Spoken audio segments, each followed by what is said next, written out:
Bonjour, à la librairie Nos Racines d'Auvergne, nous avons accueilli Christophe Masson qui nous a présenté son nouveau livre Fièvre jaune. Christophe Masson, bonjour. Bonjour. Vous êtes à la librairie Nos Racines d'Auvergne pour dédicacer votre livre Fièvre jaune. Est-ce que vous pourriez commencer par nous le présenter? Alors, je vais peut-être d'abord commencer par me présenter rapidement. Je suis Clermontois et depuis une douzaine d'années, j'écris des romans inspirés par mes voyages, avec un modèle un petit peu simple, c'est-à-dire que je bâtis une intrigue ici à Clermont et une fois que tout est bien calé, à ce moment-là seulement, je pars dans le pays à la recherche de décors, d'ambiance, de personnages secondaires qui tous vont se retrouver intégrés dans le roman et du coup lui donner un côté carnet de voyage. Et puis par-dessus, il y a le roman en lui-même qui peut se dérouler. Et avec une préférence, pas mal de destinations asiatiques. Alors Fièvre jaune a une particularité, c'est que c'est le seul qui se déroule dans le passé. Avec le Covid, on a été un peu bloqué, donc j'ai deux projets de voyage qui sont bloqués depuis 1 an et demi. Donc je suis retourné dans le passé, à travers une histoire qui se passe en Indochine, à l'époque française, la dernière année de présence, en 1953, qui est un moment toujours très romanesque. C'est le moment où des gens qui étaient installés là depuis des dizaines d'années vont devoir plier bagages et rentrer en France. Et ça se déroule donc juste avant l'année qui va précéder la bataille de Dien Bien Phu, défaite de l'armée française, et après la séparation du pays en deux.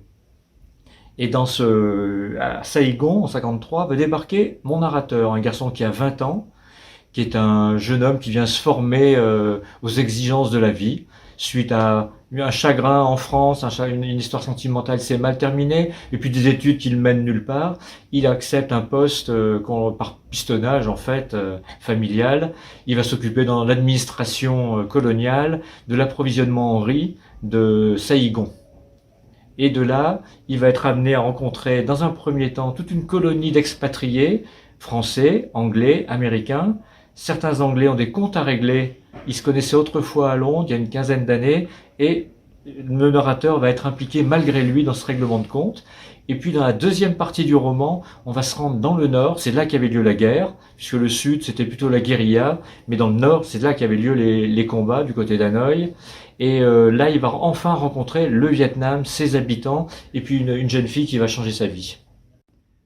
Vous avez décrit votre approche, votre façon de planifier l'écriture de vos romans, qui peut évoquer en un sens la réalisation d'un film avec une recherche des décors après l'écriture, après la planification du scénario. Y a-t-il une influence cinématographique dans votre façon de travailler?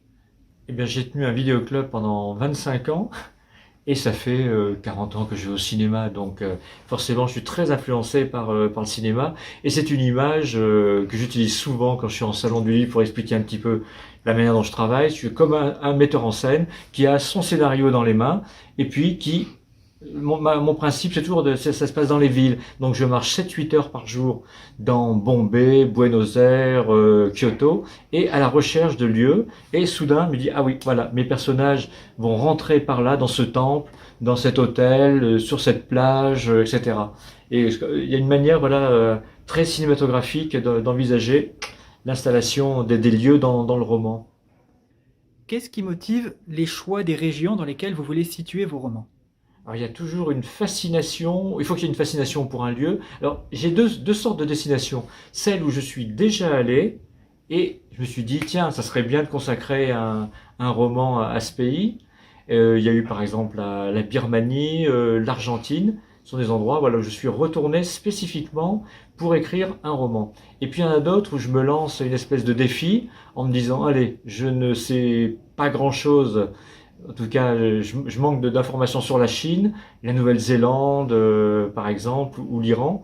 Et là, je vais, pendant 1 an, apprendre des tas de choses, un maximum, essentiellement à travers la littérature et le cinéma, et puis me rendre sur place ensuite. Donc à la fois des destinations que j'ai envie de romancer, suite à des voyages que j'avais fait à l'époque, mais à une époque où je n'écrivais pas de romans de voyage, j'ai toujours écrit, mais je tenais simplement des carnets de voyage pour moi, mais je les transformais pas en romans. Et je me disais, c'est dommage, j'ai notamment, je suis allé, je sais pas, 5 ou 6 fois en Amérique latine, et je n'ai fait qu'un seul roman sur l'Amérique latine, sur l'Argentine. Donc ça méritait, voilà, d'y retourner pour écrire quelque chose. Et puis je raconte toujours des histoires du pays en même temps. J'aime bien aller chercher des histoires insolites sur le peuplement de l'Argentine ou de la Nouvelle-Zélande, ou sur des choses très très curieuses sur le Japon, voilà, ou l'Inde. Eh bien, merci beaucoup pour vos réponses à ces questions, et merci pour votre présence à la librairie Nos Racines d'Auvergne. Nous vous souhaitons une bonne continuation, et à très bientôt. Eh bien, très bientôt aussi. Je suis né sur cette terre, ce pays dont je reste si fier, la patrie de mon père, de ma mère, je la garde au fond de moi.